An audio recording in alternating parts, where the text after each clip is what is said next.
Kur se harroj, edhe këtë muaj e kam një rast që për herë të parë po e tregoj në emisionin tonë dhe era, nuk e dia bëj mirë as bëj mirë,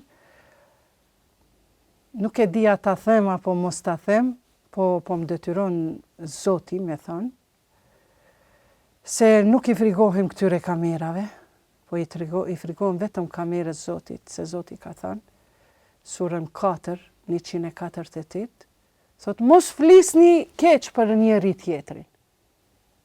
Përveç kur ju bëhet padrejtësia. Prandaj unë jam kështu e revoltume dhe flas për padrejtësit, nuk e kam frikën. Edhe 3 herë në jetë po e lidhi me këtë ndodhinë e fundit që më ka ndodhur. Ndoshta kam i lëndu ata se ata nuk janë të ndi paqen e tyre shpirtërore. Unë jam shumë e paqërume me veten që po e tregoj këtë ndodhi. Por mos të bëni padrejtësi, por 3 herë në jetë unë e kam falendëru Zotin që se kam nanën gjallë. Unë jam prototip i nanës time.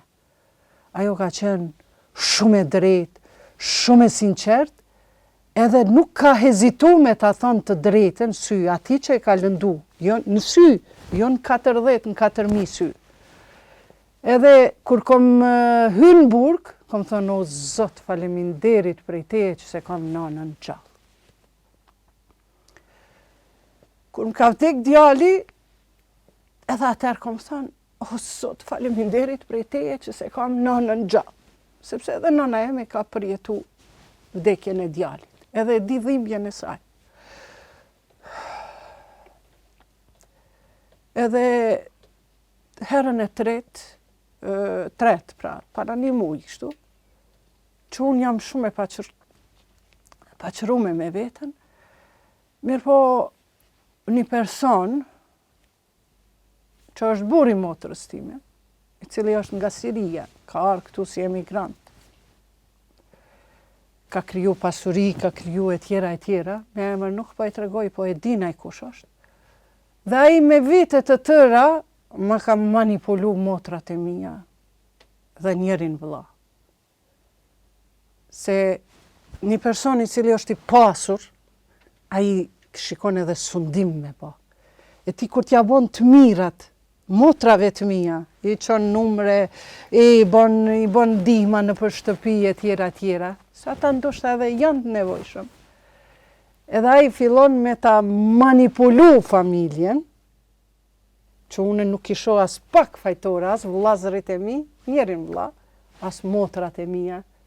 Unë më dhimbsen ato, se ato janë robresha moderne, që janë në atë komfort zonën e saj, që jeton motra ime, do me thënë ka kriju një komfort zonë dhe detyrohet diçka me i bot keqe motrës vetë, detyrohet, por burri i saj e ka manipulu familjen time, motrat edhe vëllezërit, dhe është bërë një darsëm fantastike një djalit motrës, edhe ai pa pikë dërgjegje që keme lëndu një person që kur të keqen s'ta ka bon jetë. Unë nuk di që dikujve i kam bot keq në këtë botë, që se i kam boj për ulem me ma falë. Edhe ai me manipulim që ka bon ndaj familjes time, me para edhe me sundim pastaj, se kur ti ushqen duhet me edhe e sundon, ai nuk më ka thirrë me një darsëm fantastike që e ka bo, edhe këtu më ka met hatri, po këtu më ka trokit Zoti. Se edhe qatë dashni e kum pas. Dashnin që motrat e mia ma kanë majt shpirtin gjallë. Në kohët më të vështira. Edhe i kum ba krejtve halal. Krejtve halal, se ato ashtu janë, të ati tipit janë të njoma, po janë të manipuluara, se të manipulon pasunia edhe pushtetit. Kështu që kjo më ka prek shumë, edhe këtu këmë thënë, o Zot, që se kam nanën gjallë. Se s'kish mund ajo me përbalu këto 3 vujtjet e mia në jetë.